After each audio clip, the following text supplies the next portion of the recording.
Okay, well, it's okay. We're just, he should be arriving.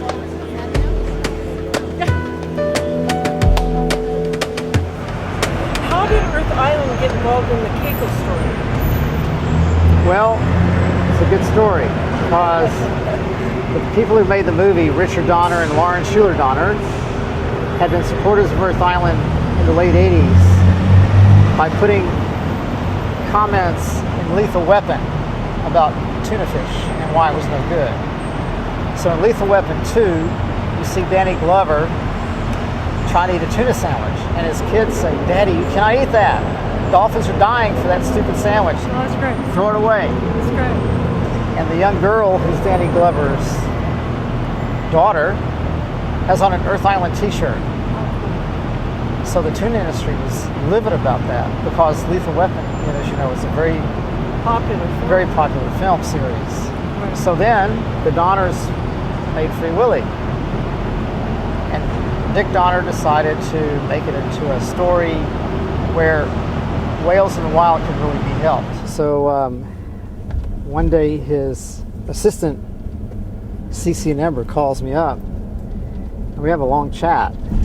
She says, "We want to do something with this film, Mark, to get the word out about Norway killing whales, in Japan as well." I said, "That sounds pretty cool.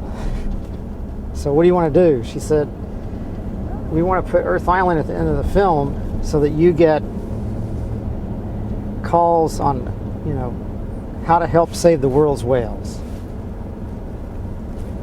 So after explaining what she wanted to my boss Dave, he said, "I don't know about this, Mark. How can we, if we put a toll-free number at the end of the film, how are we going to handle it?" So he called up a telemarketing expert. In those days, telemarketing was big. Yes. And we lined up the number 804 whales, which we still have today.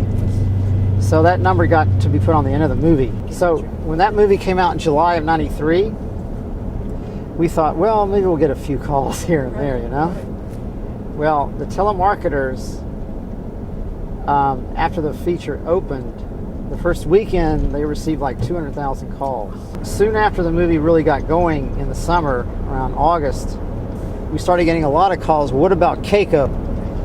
So now we were stuck. We weren't getting calls about how do you save all these whales, but how do you save this one whale who was stuck in this tank in Mexico? And that became huge. So that's when Dave started saying, "God, Mark, what did you get me into? What are we going to do with all this, Mark?" Now we're going to be on the cutting edge of rescuing a whale, who in essence is the most famous whale in the world, right? Life magazine did a feature story on it at that time, and Time magazine. Warner Brothers was getting calls. What about that whale? You used them in the movie, you're making millions of dollars, yet the whale is just sitting there.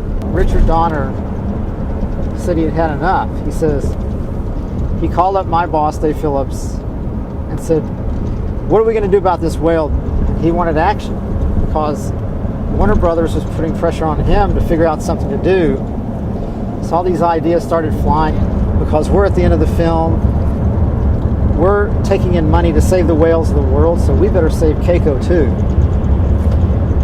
and take this thing on. And again, Dave says, "What have you gotten me into?"